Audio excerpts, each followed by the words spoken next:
Welcome to Delta Academy. Good morning friends. आज की class जो है वो आर्द्रता के संबंध में है और आर्द्रता क्या होती है हम लोग आज की क्लास में जानने की कोशिश करेंगे। साथ ही साथ वायुमंडल में जो आर्द्रता है वो किस रूप में प्राप्त होती है या कैसे प्राप्त होती है, इस पर भी चर्चा रहेगी। और साथ ही साथ हम लोग जो टॉपिक ले रहे हैं आज की क्लास में वो वाटर साइकिल से भी ले रहे हैं कि वाटर साइकिल क्या होता है, अर्थात वाटर जो है इधर से उधर पृथ्वी पर किस रूप में घूमता रहता है। और कुछ आर्द्रता के संबंध में कुछ जो पारिभाषिक शब्द हैं या शब्दावली हैं उस पर भी हम कुछ चर्चा करेंगे। तो जानने की कोशिश करते हैं कि आखिर आर्द्रता है क्या। दोस्तों, वायुमंडल में जो पानी है जो दिखाई नहीं देता है, अदृश्य रूप में रहता है, उसी को हम आर्द्रता के रूप में जानते हैं, ह्यूमिडिटी के रूप में जानते हैं। अगर आपको ज्ञात हो तो ये वायुमंडल में बहुत अधिक मात्रा में नहीं पाया जाता है, कहीं कहीं पर तो बिल्कुल भी नहीं पाया जाता है। अर्थात इसकी अगर हम प्रतिशत के हिसाब से बात करें तो ये 0% से लेकर अधिकतम 5% तक पाया जाता है। ये जो आयतन है 5% का, ये वायुमंडल में पाई जाने वाली गैस के संबंध में है। अर्थात अगर हम पूरे वायुमंडल को 100 मानकर चलें तो उसमें 5 भाग जो होंगे अधिकतम वो जल वाष्प के रूप में पानी के होंगे, अर्थात आर्द्रता के होंगे। यह मात्रा बहुत कम है लेकिन इसका महत्व बहुत अधिक है। हाँ, इसका महत्व जो है वो बहुत अधिक है, क्योंकि जितनी भी मौसम और जलवायु की जो घटनाएं हैं उसमें जो निर्णायक तत्व के रूप में अगर हम देखते हैं तो हवा में या जो वायुमंडल का जो मेन एलिमेंट्स है उसमें हम जलवाष्प को रखते हैं, क्योंकि इसके बिना जो है मौसम और जलवायु के जो तत्व देखने को मिलते हैं हमें, वो शायद ना देखने को मिले। ये जो आर्द्रता है ये गैस की अवस्था में जल वाष्प के रूप में या तरल अवस्था में मतलब जल की बूंदों के रूप में, या फिर ठोस अवस्था में भी प्राप्त होती है। ठोस अवस्था का मतलब है बर्फ़ के जो कण होते हैं, जो बर्फ़ मिलती है अलग अलग जगह पर, वो वायुमंडल में इस रूप में उपस्थित रहती है। जल वाष्प की जो ये मात्रा है ये स्थान के आधार पर, मतलब पृथ्वी पर जैसे इक्वेटर पर हम बात करते हैं या फिर जो उच्च अक्षांश है उन पर बात करते हैं, तो अलग अलग स्थान के आधार पर और अलग अलग समय पर, कभी सर्दियों में, कभी गर्मियों में, कभी बरसात में, तो उसके आधार पर ये जो है इसकी मात्रा कम या ज़्यादा होती रहती है, अर्थात इसकी मात्रा परिवर्तनशील रहती है। अगर हम स्थल की बात करें तो स्थलों की अपेक्षा सागर पर जो है इसका चूँकि वाष्पीकरण बहुत ज़्यादा होता है, या फिर 10 डिग्री उत्तरी से लेकर 10 डिग्री दक्षिणी जो अक्षांश हैं उनके बीच का जो क्षेत्र है वहाँ पर सबसे ज़्यादा वाष्पीकरण होता है। इक्वेटर के 10 डिग्री नॉर्थ और 10 डिग्री साउथ वाले अक्षांश जो है वहाँ पर सर्वाधिक रहता है, क्योंकि यहाँ पर वाष्पीकरण बहुत ज़्यादा होता है। उसके लिए जल की उपलब्धता है, साथ ही साथ इस क्षेत्र में वनस्पतियाँ भी बहुत अधिक हैं और वनस्पतियाँ अपनी पत्तियों के द्वारा जो है जल को वाष्प के रूप में निकालती रहती है। यहाँ पर वाष्पीकरण के लिए जो महासागर हैं उन पर सर्वाधिक जो वाष्पीकरण है वो दोनों गोलार्धों में होता है। अगर हम बात करें निम्न अक्षांशों में जो हवा हैं वो बहुत मंद होती हैं परंतु तेज चलती हैं, है ना। वायुमंडल में जो विद्यमान जल वाष्प है या जिसको हम आर्द्रता कहते हैं वो कई कारणों से बहुत महत्वपूर्ण है ना। तो हम आर्द्रता को समझ चुके हैं, उसकी स्थिति को देख सके हैं। अब हम बात करेंगे कि इसका महत्व क्या है, आर्द्रता का महत्व क्या है और इसकी प्राप्ति क्या है, इसको हम बाद में देखेंगे। तो अभी हम इसके महत्व की बात करते हैं। वायुमंडलीय जो हवा है उसके एक निश्चित आयतन में जो जलवाष्प होती है वो बारिश के लिए या जो बादलों से होने वाले जो वर्षण है किसी भी रूप में, ओले के रूप में या फिर बारिश के रूप में या फॉग के रूप में, कोहरे के रूप में, सब इसी वजह से हो पाती है ना। अगर ये पानी नहीं होता तो इसमें इस प्रकार की घटनाएं जो हैं ये नहीं हो पाती। जल वाष्प जो है जो सूरज से आने वाली विकिरण है या पृथ्वी से जो टकराने के बाद वापस जाती है उसको अवशोषित कर लेती है, और इस कारण जो है एक तरीके से ये मौसम को जो है या वायुमंडल जो पृथ्वी की सतह है उसको गर्म बना कर रखती है। जो पार्थिव विकिरण है जिनको हम सेलेस्टियल रेडिएशन के रूप में भी जान सकते हैं, इसको एक तरीके से ये रोक लेती है। अगर हम तूफानों की बात करते हैं या जो तड़ित झंझावात आते हैं उसके लिए बात करते हैं, तो इसमें एक तरीके की जो लेटेंट हीट होती है जिसको हम गुप्त ऊष्मा कहते हैं। आप इसे ऐसे समझें, मान लो किसी बर्तन में पानी है, तो पानी के अंदर पानी के जो मॉलिक्यूल्स होते हैं वो एक स्थान से दूसरे स्थान पानी के अंदर ही रहकर घूमते रहते हैं, और घूमने के लिए उनको अपनी एक ऊर्जा की ज़रूरत होती है। तो पानी के अंदर कुछ ऊर्जा होती है जो पानी की आंतरिक ऊर्जा कहलाती है।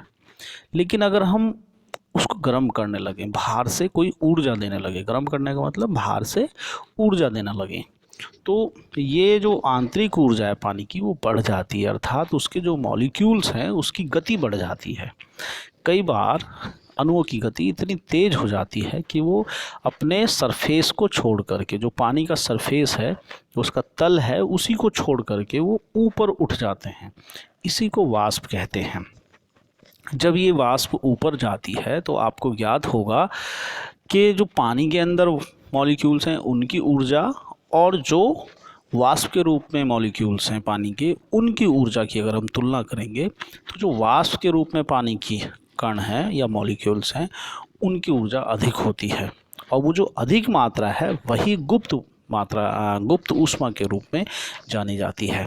तो दोस्तों, हम बात कर रहे हैं जब तूफान या तड़ित झंझावात आते हैं तो उसके लिए वायुमंडल में जो है संचित गुप्त ऊष्मा की मात्रा जो है वो निर्धारित होती है। अगर गुप्त ऊष्मा, जैसे मान लो बारिश होगी तो जो वाष्प है वो पानी के रूप में बदलेगा और उसकी ऊर्जा जो है रिलीज़ हो जाएगी, और इसी रूप में हम और भी तरीके से इसको देख सकते हैं। अब हम बात करेंगे जो आर्द्रता है वो मनुष्य के शरीर को जो है ठंडा होने की जो उसकी रेट है उसको प्रभावित करती है। अगर जल को देखा जाए तो वाष्प या गैस में परिवर्तित करने के लिए ऊष्मा का जो मान है ना, उसकी ज़रूरत होती है, और ऊष्मा को हम कैलोरी के रूप में जानते हैं। जैसे 1 ग्राम बर्फ़ की बात करते हैं तो 1 ग्राम बर्फ़ को जल में बदलने के लिए जो है लगभग 80 कैलोरी ऊर्जा के आसपास की ज़रूरत पड़ती है। यानी कि 1 ग्राम जल को अगर हम वाष्प में बदलें तो वाष्प में परिवर्तित करने के लिए 1 ग्राम जल को लगभग 607 कैलोरी जो एनर्जी है उसकी ज़रूरत होगी। तो इससे ये पता लगता है कि जो हिम की अपेक्षा जो जल में जो वाष्प है उसकी इंटरनल एनर्जी, जिसको हम पोटेंशियल एनर्जी या स्थितिज ऊर्जा कहते हैं, उसके रूप में हम उसको काउंट कर सकते हैं। तो दोस्तों, बहुत मोस्ट इम्पोर्टेंट है ये लेटेंट हीट जो है, इसी के कारण जो है मौसम में कई बदलाव देखने को मिलते हैं। चलो अब बात करते हैं हम इसकी प्राप्ति की, कि जो वायुमंडल में जल वाष्प है वो किस रूप में प्राप्त होता है। तो वायुमंडलीय आर्द्रता की जो प्राप्ति होती है वो आप अगले ग्राफ पर देखेंगे, है ना। यहाँ पर कुछ ओशियन हैं और जो कुछ बादल दिखाए गए हैं, जो माउंटेन्स हैं उसकी कुछ की चोटी वाइट है जो बर्फ़ से ढकी हुई है, नदियाँ हैं ब्लू कलर से जो दिखाई गई है, वनस्पतियों से ऊपर एरो दिखाई जा रहे हैं जो इवेपोरेशन के रूप में पानी को छोड़ रहे हैं। तो इस प्रकार से इसमें कई सारे भाग देखने को मिल रहे हैं और इस सब के सब सन की एनर्जी से हो रहा है। तो वायुमंडलीय आर्द्रता की जो प्राप्ति है वो महासागरों से, झीलों से, नदियों से, या जो बर्फ़ के क्षेत्र हैं या जो ग्लेशियर हैं उनसे, उनके वाष्पीकरण से प्राप्त होती है। ऐसे क्षेत्रों का विस्तार जो है पूरी धरती पर लगभग 75% भाग पर पाया जाता है। यहाँ दोस्तों 75% भाग पर जो है वाष्पीकरण की दशाएं मिल जाती हैं। और इनमें जो प्रमुख स्रोत हैं उसके अतिरिक्त अगर हम बात करें तो जो नम धरातल है, जो नमी वाली मिट्टी है, उससे भी वाष्पीकरण होता है। जो पौधे हैं जो वाष्पोत्सर्जन करते हैं जिसको हम इवेपोरेशन कहते हैं, वो भी है। जो जीव जंतु हैं सांस लेते हैं उसके द्वारा भी वायुमंडल में जल वाष्प की मात्रा जो है वो पहुंचती है। और वायुमंडल में स्थित जो आर्द्रता है उसका जो हवा और अन्य वायुमंडलीय संचरण है उसके माध्यम से वो क्या होता है, एक स्थान से दूसरे स्थान को स्थानांतरित हो जाती है, ट्रांसपोर्ट हो जाती है। तो इस रूप में जो है हमको वायुमंडल में सभी जगह पर आर्द्रता की प्राप्ति होती रहती है। अब हम बात करते हैं वाटर साइकिल की, है ना। वाटर साइकिल क्या है, तो यहाँ पर कई सारी चीज़ें दिखाई दे रही हैं आपको। सन के पास में एक इवेपोरेशन की बात दिखाई दे रही है, यानी कि यहाँ पर वेपराइजेशन हो रहा है। दूसरी तरफ कंडेंसेशन हो रहा है, तो जो इवेपोरेशन से जो बादल बने वो जब कंडेंस होते हैं, जब ठंडे होने शुरू होते हैं, सघनन होता है उनका, तो बादल होते हैं और उनसे प्रेसिपिटेशन होता है, अर्थात बारिश के रूप में, ओलों के रूप में या बर्फ़ के रूप में, कोहरे के रूप में वो नीचे जो है गिरना शुरू हो जाते हैं। अगर हम पत्तियों की बात करते हैं तो इससे एक ट्रांसपायरेशन जो है वो शुरू होता है और एक परकोलेशन नाम की घटनाएं होती हैं जो पानी को इधर से उधर को ट्रांसपोर्ट करती हैं। तो इस तरीके की चीज़ें जो वाटर साइकिल में देखने को मिलती हैं। महासागर हो गए, वायुमंडल और या महाद्वीप के बीच जो जल का आदान प्रदान है, वाष्पीकरण या वाष्पोत्सर्जन के द्वारा या कंडेंसेशन के द्वारा या फिर जो प्रेसिपिटेशन है या फिर अवक्षेपण के माध्यम से जो है ये लगातार चलता रहता है। और धरातल पर जो है होने वाली जो संचरण की क्रियाएं हैं, तो मतलब पानी का इधर से उधर चलना, इसी को हम वाटर साइकिल के रूप में जानते हैं। और इस साइकिल की जो क्रियाशीलता है, जो उसकी फंक्शनिंग है, उसके लिए ज़रूरी है कि उसको ऊर्जा की प्राप्ति होती रहे, और इस ऊर्जा की प्राप्ति लगातार वो सन से होती रहती है। इसीलिए बोला जाता है कि पृथ्वी पर जो सूर्य है वो एक ऊर्जा का अंतिम या मुख्य स्रोत है ना। अंतिम इसलिए है क्योंकि सभी ऊर्जाओं के जो स्रोत हैं वो सूर्य की ऊर्जा से ही प्राप्त होते हैं। अगर हम बात करें इस वृत्त बड़े लेवल पर, अगर हम इसकी बात करें तो संचारित जो होने वाला जलीय जो चक्र है जिसको हम वाटर साइकिल कहते हैं, उसमें महासागरों और महाद्वीपों के बीच जो है एक जो वायुमंडल है वो एक कड़ी के रूप में रहता है। वो बहुत इम्पोर्टेंट भाग निभाता है, क्योंकि जो वायुमंडल है वो जो वेपराइजेशन होता है महासागरों में, उसको धक्का दे करके हवा के द्वारा और स्थल भाग पर ले जाता है। तो इस तरीके से इस पर एक साइकिल के रूप में चलता रहता है कि पानी समुद्र से निकला, फिर वेपराइज हुआ, वेपराइज होकर फिर प्रेसिपिटेट हुआ, प्रेसिपिटेट होकर फिर नदियों के रूप में, फिर अल्टीमेट समुद्र में चला गया। तो इस तरीके से करके एक साइकिल बना हुआ है, इसी को हम वाटर साइकिल के रूप में जानते हैं। दोस्तों, अब हम बात करेंगे आर्द्रता से संबंधित जो मुख्य जो शब्दावली है, उसकी जो ग्लोसरी है या टर्मिनोलॉजी है, उस पर चर्चा करते हैं। तो यहाँ पर कई सारे आप सब देख रहे होंगे। सबसे पहले हम बात कर रहे हैं एब्सोल्यूट ह्यूमिडिटी की, निरपेक्ष आर्द्रता की। तो निरपेक्ष आर्द्रता का मतलब वायु का जो है एक इकाई आयतन में, है ना, प्रति इकाई आयतन में जितना भी जल वाष्प की मात्रा होती है उसी को हम आर्द्रता कहते हैं, निरपेक्ष आर्द्रता कहते हैं। मतलब इसे हम ऐसे समझ सकते हैं कि मान लो हमने कहीं से भी एक इकाई, जिसको हम एक घन सेंटीमीटर कह सकते हैं, एक घन मीटर कह सकते हैं, जौन सा भी आप मीटर लेना चाहते हो मापन में, तो उसमें वायु का जो प्रति इकाई आयतन है उसमें जितनी भी जल की मात्रा उपस्थित होगी उसी को हम निरपेक्ष आर्द्रता या एब्सोल्यूट ह्यूमिडिटी के रूप में जानते हैं। वायुमंडल में जल वाष्प धारण करने की जो क्षमता होती है पूर्णतः ताप पर निर्भर करती है। अगर ताप कम होगा तो वायुमंडल में हवा जो जल वाष्प है वो कम होगी। इसी के कारण जो है टेम्परेचर के कारण हवा की जो आर्द्रता है वो स्थान और समय के अनुसार बदलती रहती है। मान लो कहीं पर ताप कम है तो वहाँ पर वेपराइजेशन कम होगा, यानी कि बर्फ़ वाले क्षेत्रों में जो हवा होती है उसमें पानी या नमी कम होती है, इसी वजह से वहाँ पर स्किन जो है सूखी हो जाती है, ड्राई हो जाती है। आप ऐसा सर्दियों में भी अनुभव करते होंगे। यानी कि ठंडी हवाओं की अपेक्षा जो गर्म हवाएं होंगी उसमें जल वाष्प धारण करने की जो क्षमता है वो ज़्यादा होगी। और तापमान के जो अतिरिक्त है, अगर हम दूसरा एक फैक्टर देखते हैं तो उसमें वायु का दाब भी जो है वो भी इम्पोर्टेंट है ना। जैसे जैसे हवा के आयतन में परिवर्तन आ जाता है वायु दाब के कारण, तो उसी के आधार पर निरपेक्ष आर्द्रता भी बदल जाती है। अब हम बात करेंगे दूसरे टर्म्स की, जिसका नाम है आर्द्रता सामर्थ्य, ह्यूमिडिटी कैपेसिटी। ये क्या है? तो किसी निश्चित ताप पर, है ना, एक ध्यान से सुनेंगे, किसी निश्चित ताप पर वायु का जो है एक निश्चित आयतन में अधिकतम नमी या आर्द्रता धारण करने की जो क्षमता होती है उसी को आर्द्रता सामर्थ्य कहते हैं। समझ में आया? अगर नहीं आया दोबारा बात करते। मान लो कोई टेम्परेचर हमने ले लिया कि 25 डिग्री टेम्परेचर पर हम वायु को देखना चाह रहे हैं और उस वायु का कोई एक निश्चित आयतन ले लिया। मान लो हमने 1 घन सेंटीमीटर उसका आयतन ले लिया। तो उसमें जितनी भी अधिकतम नमी या आर्द्रता धारण करने की क्षमता होगी, अब उस वायु में हम वेपराइज कर रहे हैं, वेपर भेज रहे हैं, तो वेपर ऐसा नहीं कि उसमें कितनी वेपर भेज देंगे, अगर एक लिमिट के पास ज़्यादा जाएगी तो वेपर जाना बंद हो जाएगी और वो पानी के रूप में बदलना शुरू हो जाएगी। तो जो अदृश्य भाग है उसी को हम काउंट कर रहे हैं। तो उस समय पर एक निश्चित ताप पर, एक निश्चित आयतन पर वायु की जो है जितनी भी हम जलवाष्प उसमें घोल सकते हैं हवा के अंदर, वो हमारी आर्द्रता या ह्यूमिडिटी कैपेसिटी कहलाती है।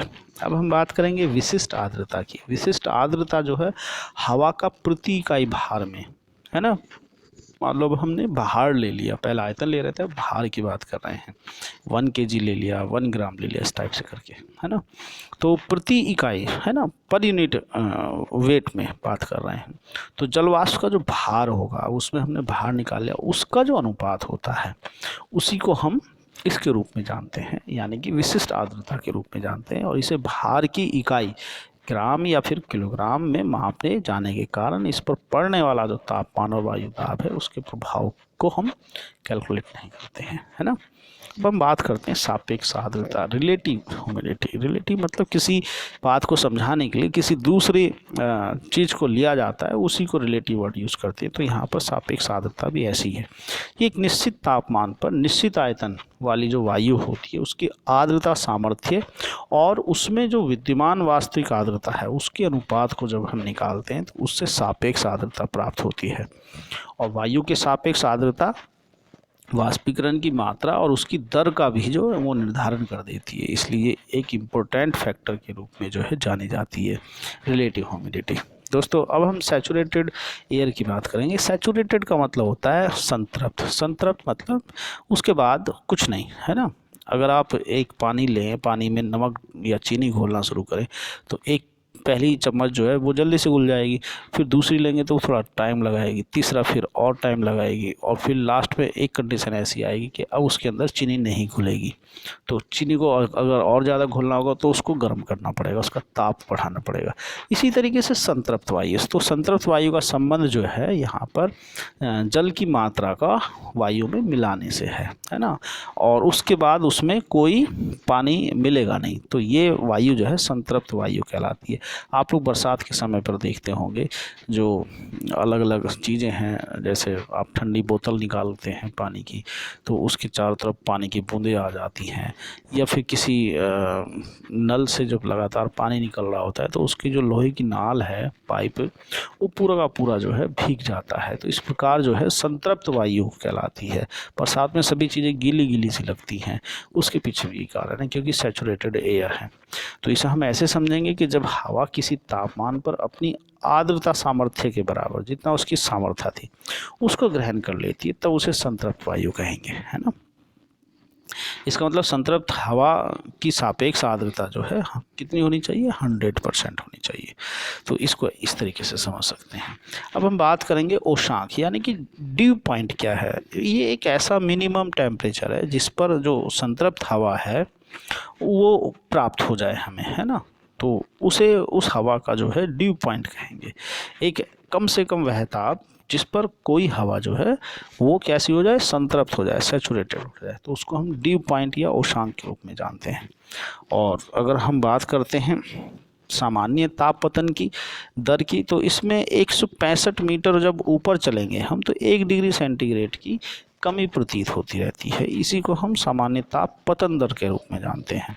ये केवल हमारा क्षोभ मंडल के लिए सत्य है, उसके बाद ही जाकर रुक जाता है। अगर हम बात करें सूक्ष्म रुद्धोष्म दर, है ना, ड्राई एडियाबैटिक रेट। एडियाबैटिक एक ऐसा प्रोसेस होता है जिसमें ना तो हवा आती है, ऊर्जा ना तो आ सकती है ना जा सकती है, इसको हम एडियाबैटिक कहते हैं। अब ये शुष्क रुद्धोष्म ड्राई की बात कर रहे हैं तो इसमें एक पॉइंट होता है, जैसे ये होता है 6.8 डिग्री सेंटीग्रेड प्रति 1000 मीटर पर, है ना। ये इसकी रेट है dry adiabatic rate 6.8 degree centigrade जो है वो प्रति 1000 मीटर की ऊंचाई पर जाने पर जो रेट है वो इतना बढ़ जाता है। इसी को ड्राई एडियाबैटिक रेट के रूप में जानते हैं। तो आर्द्र ऊर्ध्वस्म दर भी जो है वो ऐसे ही है, इसका वैल्यू जो आती है 30 डिग्री सेंटीग्रेड आता है प्रति 1000 की ऊंचाई पर जाने पर, है ना। तो असंतृप्त हवा के ऊपर उठने के कारण जो है उसके ताप में कमी होती जाती है और वो शुष्क ऊर्ध्वस्म दर जो है या जो संतृप्त हवा है उसमें होने वाले जो गिरावट हुई है ताप की, उसको हम आर्द्र ऊर्ध्वस्म दर के रूप में हम जानते हैं, है ना। ठीक है, तो दोस्तों ये आर्द्रता के संबंध में कुछ तथ्य हैं, आप लोग इसे याद कर लें। और वाटर साइकिल बहुत मोस्ट इम्पोर्टेंट होता है, साथ ही साथ इसके जो ये कारक हैं इसको भी आप अच्छे से याद करें। अगली वीडियो में पुनः मिलते हैं, तब तक के लिए बाय बाय, टेक केयर।